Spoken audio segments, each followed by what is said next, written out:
Shalom, selamat pagi saudara-saudara yang terkasih.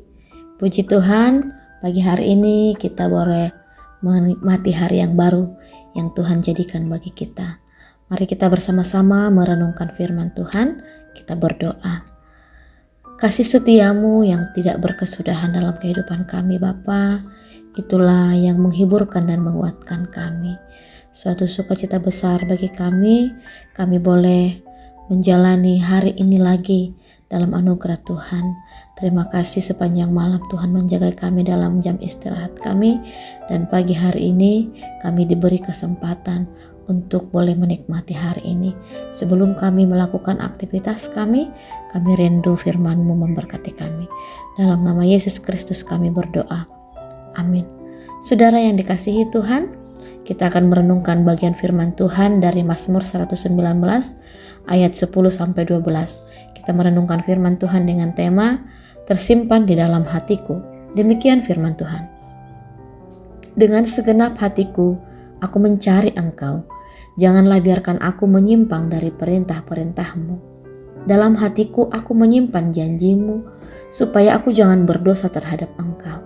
Terpujilah Engkau ya Tuhan, ajarkanlah ketetapan-ketetapan-Mu kepadaku. Demikian pembacaan firman Tuhan.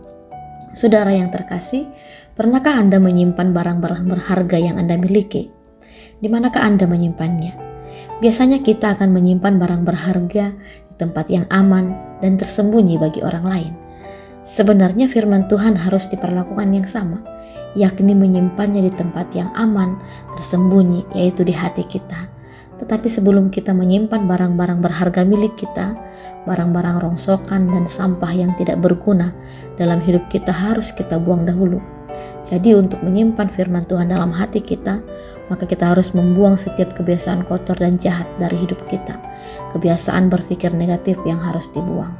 Saudara yang terkasih, melalui ayat firman Tuhan hari ini, pemazmur memberi nasihat bahwa salah satu cara terbaik untuk mencegah dan meminimalkan kita dari berbuat dosa adalah dengan menyimpan firman Tuhan di dalam hati kita. Apa yang kita simpan dalam hati itu harus kita perhatikan karena dapat menunjukkan identitas kita yang sesungguhnya. Maksud pemazmur menyimpan firman Tuhan adalah supaya ia jangan berdosa terhadap Tuhan. Orang benar akan takut berbuat dosa dan berusaha keras untuk mencegahnya.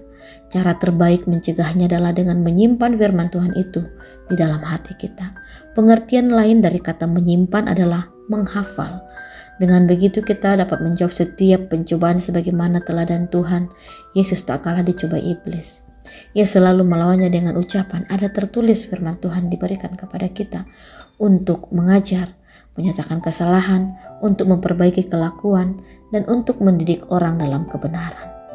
Firman Tuhan menguduskan umat percaya dalam kebenaran dalam Yohanes 17 ayat 17. Saat yang kita simpan dalam hati adalah kebenaran firman-Nya, maka yang tampak keluar melalui perkataan dan perbuatan kita pun akan selaras dengan kehendak Tuhan. Sehingga jika ada hal yang bertentangan dengan hati Tuhan, akan mudah kita tolak. Oleh sebab itu, mari kita periksa apakah yang kita simpan dalam hati kita. Jika kebenaran firman-Nya yang kita simpan, maka berarti kita sudah menyukakan hati Tuhan. Sadarilah bahwa hati kita bukanlah tempat sampah yang kotor dan menjijikkan, tetapi tempat di mana benih firman-Nya bertumbuh, berakar dan berbuah, serta tempat di mana Roh Kudus berdiam. Amsal 4 ayat 23 berkata, "Jagalah hatimu dengan segala kewaspadaan, karena dari situlah terpancar kehidupan." Mari kita menyimpan firman Tuhan di dalam hati kita dan tetap senantiasa menjaga hati kita dengan penuh kewaspadaan supaya hati kita tetap tertuju kepada Tuhan dalam kehidupan kita ini. Tuhan Yesus memberkati. Mari kita berdoa. Bapa, terima kasih untuk firman-Mu yang kami renungkan pagi hari ini, yang mengajarkan kami Tuhan untuk senantiasa dekat dengan Tuhan. Ajar kami Tuhan untuk menyimpan setiap perkataan-perkataan firman Tuhan, janji Tuhan di dalam hati kami, supaya kami beroleh kekuatan Tuhan, memampukan hidup kami menjalani hari-hari kami Tuhan, dalam menghadapi tantangan persoalan yang terjadi di dalam kehidupan ini. Kami percaya jikalau Tuhan menyertai kami, firman Tuhan ada di dalam hati kami dimampukan Tuhan untuk melawan godaan iblis yang senantiasa menggoda kami. Terima kasih ya Tuhan untuk firman-Mu. Dalam nama Tuhan Yesus Kristus kami berdoa. Amin.